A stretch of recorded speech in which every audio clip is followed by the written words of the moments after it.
శ్రీ గురుభ్యో నమః. శ్రీమాత్రే నమః. జగన్మాత యొక్క మణిద్వీప వర్ణంలో ఇవాళ మనం ఏం తెలుసుకోబోతున్నాము అంటే, శ్రీ మహావిష్ణువుల వారు, బ్రహ్మదేవుల వారు, శివుల వారు ఈ ముగ్గురు కూడా చంటి పిల్లలు, ముగ్గురు చిన్నపిల్లలే. చక్కగా విమానం ఎక్కి కూర్చున్నారు. విమానము బయలుదేరుతుంది. ఎక్కడికి బయలుదేరుతుందో తెలుసుకుందాం. విమానము ఎగురుతా ఉంది, వెళుతూ ఉంది. వీళ్ళు అటు ఇటు చూస్తున్నారు. కొన్ని బ్రహ్మాండాలు దాటిపోయాయి, అన్నీ దాటిపోతున్నాయి. వాళ్ళు ఎక్కడి నుంచి వచ్చారో అది చాలా చిన్నగా ఒక ఇసుక రేణంతో అయిపోయింది, మెరుస్తూ ఉంది. ఎక్కడి నుంచి ప్రారంభమయ్యారు. అలా సమస్తమైన సృష్టి అనేక కోటి భువనభాండాలు ఉన్నాయి. వీళ్ళు ఇంకా ప్రయాణం చేస్తూనే ఉన్నారు. ప్రయాణం చేస్తూ చేస్తూ చేస్తూ ఉండగా ఒక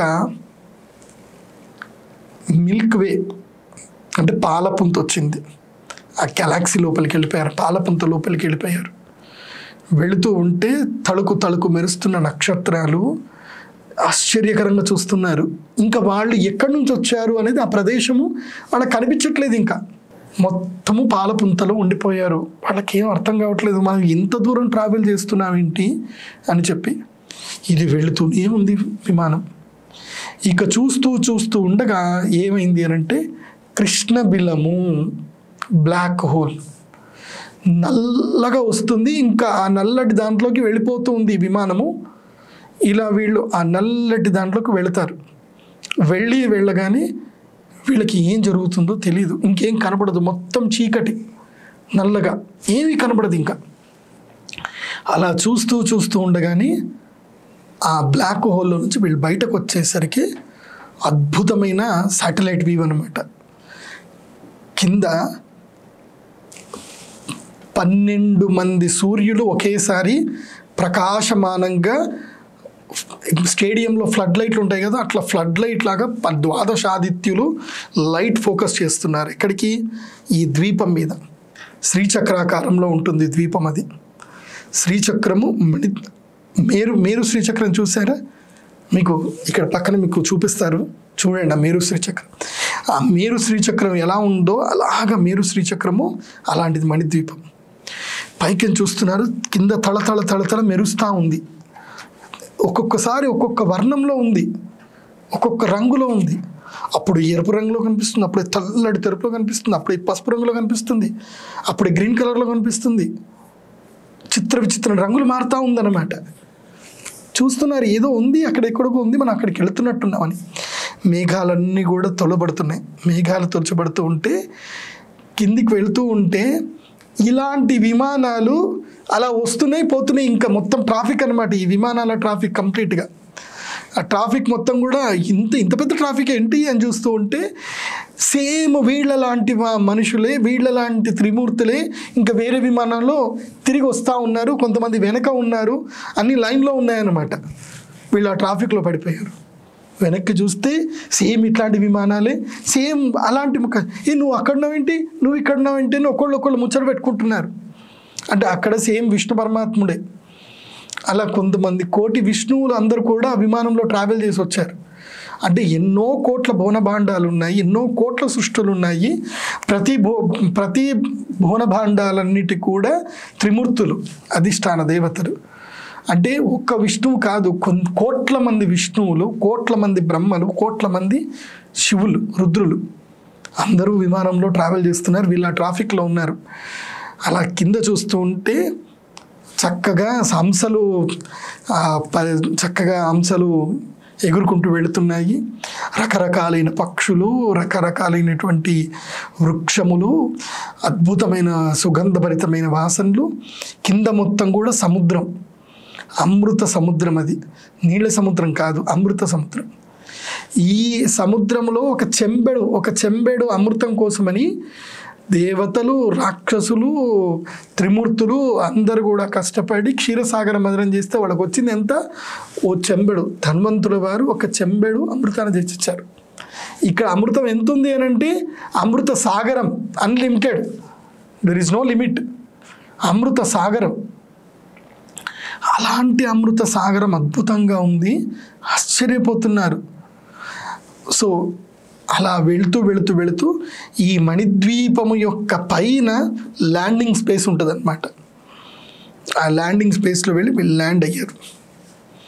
ల్యాండ్ అవ్వగానే దిగారు ఈ ముగ్గురు. వీళ్ళు దిగుతూనే ఇక్కడ నుంచి ఇంకొక ముగ్గురు త్రిమూర్తులు ఇంకో విమానం ఎక్కి వెళ్ళిపోతున్నారు. వాళ్ళు వెళ్ళిపోయారేంటి నవ్వుకుంటున్నారు. వీళ్ళు ఒకళ్ళు ముఖం చూసుకుంటున్నారు. మనం ఎక్కడికి వచ్చాం, నో టాక్స్, నథింగ్, ఏం లేవు అక్కడ.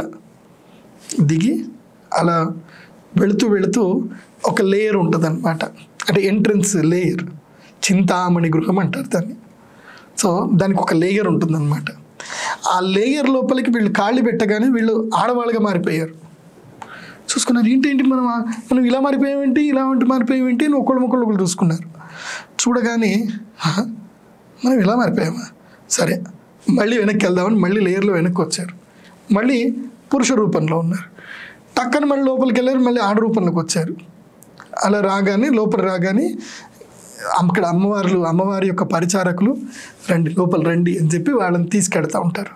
చక్కగా వీళ్ళు సౌందర్యవతులైనటువంటి స్వరూపములు ముగ్గురు కూడా బాలా త్రిపుర సుందరి తత్వ స్వరూపం లోపలికి చిన్నగా 8 సంవత్సరాల ఆడపిల్లలాగా మారిపోయారు ఈ ముగ్గురు కూడా. మంచిగా ముద్దుగా చక్కగా ముక్కు పోగు, తర్వాత ఇలా ఇది ముక్కుకైతే దారము, ఇది ఆభరణాలు ఉంటాయి, చక్కగా కమ్మలు, పైన పాపిట్లు, ఎంత అందంగా ముద్దుగుంటారో ముగ్గురు. ఒకరొకరు ముఖాలు చూసుకుంటూ సిగ్గుపడుతూ ఉంటారనమాట. సిగ్గుపడుతూ అలా వెళుతూ ఉంటే అప్పుడు వాళ్ళకి విష్ణువు, బ్రహ్మ, రుద్రులందరూ కూడా ఆ సభామండపంలో కూర్చొని ఉంటారు. వీళ్ళంతా సభామండపంలో వీళ్ళంతా వెయిట్ చేస్తూ ఉంటారనమాట. అమ్మవారి దర్శనం గురించి అని వెయిట్ చేస్తూ ఉంటారు. అలా వెయిట్ చేస్తూనే వీళ్ళందరినీ చూస్తూ ఇంతమంది ఎవరు అని చూస్తూ వేడుతున్నారు. అక్కడ గౌరీ కోటిలు అంటే పార్వతీదేవి కోటి మంది, పార్వతీదేవులు కోటి మంది, లక్షలు కోటి మంది సరస్వతులు ఉన్నారు. అలా వెళుతూ వీళ్ళందరినీ చూస్తూ ఆ చింతామణి గృహం యొక్క ముఖ్య ద్వారం లోపలికి వెళుతూ ఉంటే అక్కడ జగన్మాత లోపలికి వెళ్ళగానే శ్రీ శ్రీ శ్రీ లలితా త్రిపుర సుందరి అమ్మవారు చక్కగా కూర్చొని ఉంటారు. అలా అమ్మవారు కూర్చొని ఉండగా వీళ్ళు వచ్చి అమ్మవారి యొక్క పాదమును పాదాలకి ఇలా నమస్కారం చేస్తూ ఉంటే ఆ పాదము యొక్క గోటి మీద చూస్తూ ఉంటేనే వీళ్ళకి మొత్తం కూడా సినిమా కనిపించేసింది. సృష్టి అంటే ఏంటి, స్థితి అంటే ఏంటి, లయం అంటే ఏంటి, వీళ్ళకి మొత్తం జ్ఞానం వచ్చేసింది. అందుకే మనకి లలితా సహస్రం చెప్తారు, శృతి సీమంత సింధూరి కృత పాదాబ్జ ధూళిక అని అంటారు. అంటే ఈ సమస్తమైన వేదములు వేదములు అంటేనే జ్ఞానములు. ఈ సమస్త వేదమాతలు ఎవరైతే ఉన్నారో ఆ వేదమాతలు అమ్మవారి యొక్క పాదపద్మముల యొక్క పుప్పొడిని ఇలా తీసుకొని ఇలా ధరిస్తారన్నమాట. అదే శృతి సీమంత సింధూరి కృత పాదాబ్జధూళిక అని అమ్మవారికి అలాంటి మహాద్భుతమైన పద్మముల యొక్క దర్శనం చేసుకున్నారు. వీళ్ళ జ్ఞానం వచ్చేసింది. పద్మముల యొక్క దర్శనం చేసుకుని జ్ఞానం వచ్చేసింది. అలా దర్శనం చేసుకున్న వీళ్ళకి పూర్తి జ్ఞానం వచ్చేసింది. బ్రహ్మదేవుడికి సృష్టి ఏం చెయ్యాలి, సృష్టి యొక్క తత్వం మీద మొత్తం తెలిసిపోయింది. విష్ణు పరమాత్ముడికి స్థితి ఏం చేయాలో తెలిసిపోయింది. శివుల వారికి లయం ఎలా చేయాలో తెలిసిపోయింది. అన్నీ తెలిసిపోయాయి వీళ్ళకి. తెలిసిపోయింగానే అలా అమ్మవారిని ఇలా చూశారనమాట. అప్పుడు జగన్మాత ఇలా ఒక్కసారి కన్ను జస్ట్ ఇలా ఒక్కసారి ఒక కన్ను, దీని అంటారు ట్రయాంగిల్ లుక్ అనమాట. యాంగిల్ లుక్లో ఇలా ఒక్కసారి వాళ్ళని చూసి ఒక చిన్న నవ్వు నవ్విందట, అంతే. అమ్మవారి యొక్క చూపు పడింది వాళ్ళ మీద, అంతే. వాళ్ళు ధన్యులైపోయారు. వాళ్ళు అమ్మవారి కళ్ళను చూశారు, ఆ చక్కని ముక్కు పోగు చూశారు. తారాకాంతి తిరస్కారి నాసాభరణ బాసుర అంటే సమస్తమైన తారలన్నిటిని కూడా, కాంతిని కూడా తిరస్కరించేటువంటి కాంతి. ఆ ముక్కు పొడుగు, అమ్మవారి యొక్క నవ్వు చూసి ఆనందం, అలా నవ్వి ఆనందంతో కంటి నిండా ఆనంద బాష్పాలతో తిరిగి వెళ్ళారు. అలా వెళుతున్నారు. వెళ్ళి బయటకు మళ్ళీ చింతామణి గృహం నుంచి బయటకు వచ్చేసరికి అప్పుడు శ్రీ మహావిష్ణువు 16 సంవత్సరాల యువకుడైపోయాడు. 4 చేతులు వచ్చేసాయి. సహస్ర బాహువులు అంటే సహస్ర బాహువులు వచ్చేసాయి. బ్రహ్మదేవుల వారు కూడా 16 సంవత్సరాల పిల్లవాడైపోయాడు. ఆయన శివుల వారు కూడా 16 సంవత్సరాల పిల్లవాడైపోయాడు.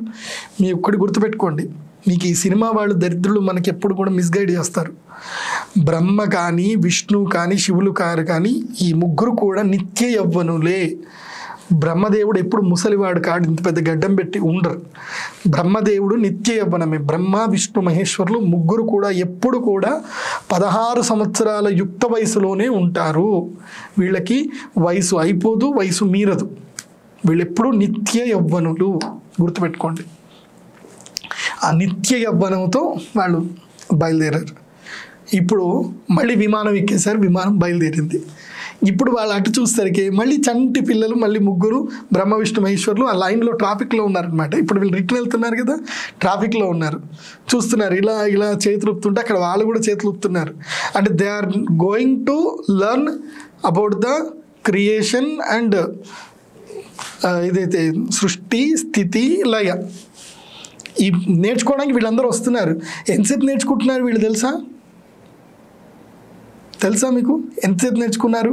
ఇప్పటిదాకా నేను చెప్పింది ఏంటంటే, అమ్మవారి పాదాలు ఇలా చూడగానే వాళ్ళ జ్ఞానం వచ్చేసింది, అమ్మవారి కంటి చూపు పడింది, వచ్చేసారు అంతే. అమ్మవారు మాట్లాడింది లేదు, చెప్పింది లేదు, బద్దం పట్టుకునేది లేదు, కొట్టింది లేదు, ఏం లేవు, అసైన్మెంట్లు ఇచ్చినవి ఏం లేదు. దర్శన మాత్రం చేత జ్ఞానం వచ్చేస్తుంది. అమ్మవారి యొక్క కంటి చూపు యొక్క మహిమ తెలుసా మీకు అసలు?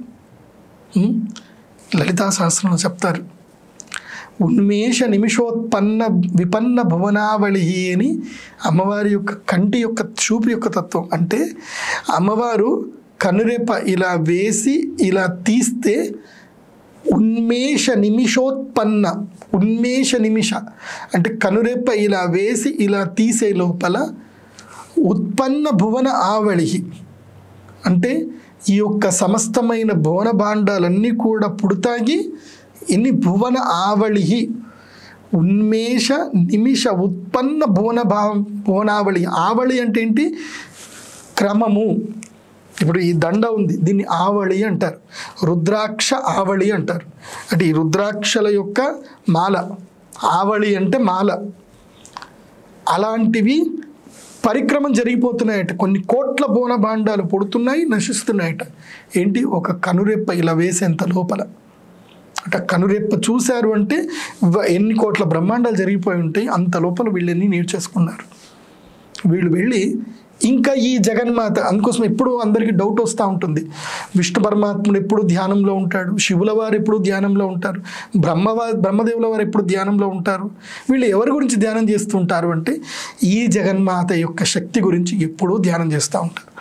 మళ్ళీ ఈ దర్శన భాగ్యం మాకు లభించాలి, మాకు అప్పచెప్పిన పని మొత్తం కూడా మేము చేసుకొని వెళ్ళి మళ్ళీ అమ్మవారి యొక్క దర్శనం చేసుకోవాలి అని చెప్పి వీళ్ళు ఎప్పుడు మళ్ళీ ఆ జగన్మాత దర్శన భాగ్యం లభించాలి, మోక్షసిద్ధి కలిగించాలి, నిత్యము ఆ జగన్మాత యొక్క సన్నిధిలో ఉండాలి, ఆ జగన్మాత నిత్య దర్శన భాగ్యం లభించాలి, జగన్మాత యొక్క సాన్నిధ్యం మాకు దొరకాలి అని చెప్పి మళ్ళీ తపస్సు చేస్తూనే ఉంటారు. అదే మనకి లలితా సహస్రనామంలో మొట్టమొదట్లో వస్తుంది. అది కూడా మీకు నేను చెప్తాను. అర్థమైందిగా? ఇలా వచ్చినటువంటి ఈ బ్రహ్మ విష్ణు మహేశ్వరులే ఈ సమస్త సృష్టికి వాళ్ళు మూలకారకులు అవుతారు. అలా కొన్ని కల్పములు గడుస్తుంది, కొన్ని కల్పములు, కొన్ని యుగాలు, కొన్ని మన్వంతరాలు ఎన్నో గడుస్తూ ఉన్నాయి. మనం ఎక్కడో ఉన్నాం. అంటే మీరు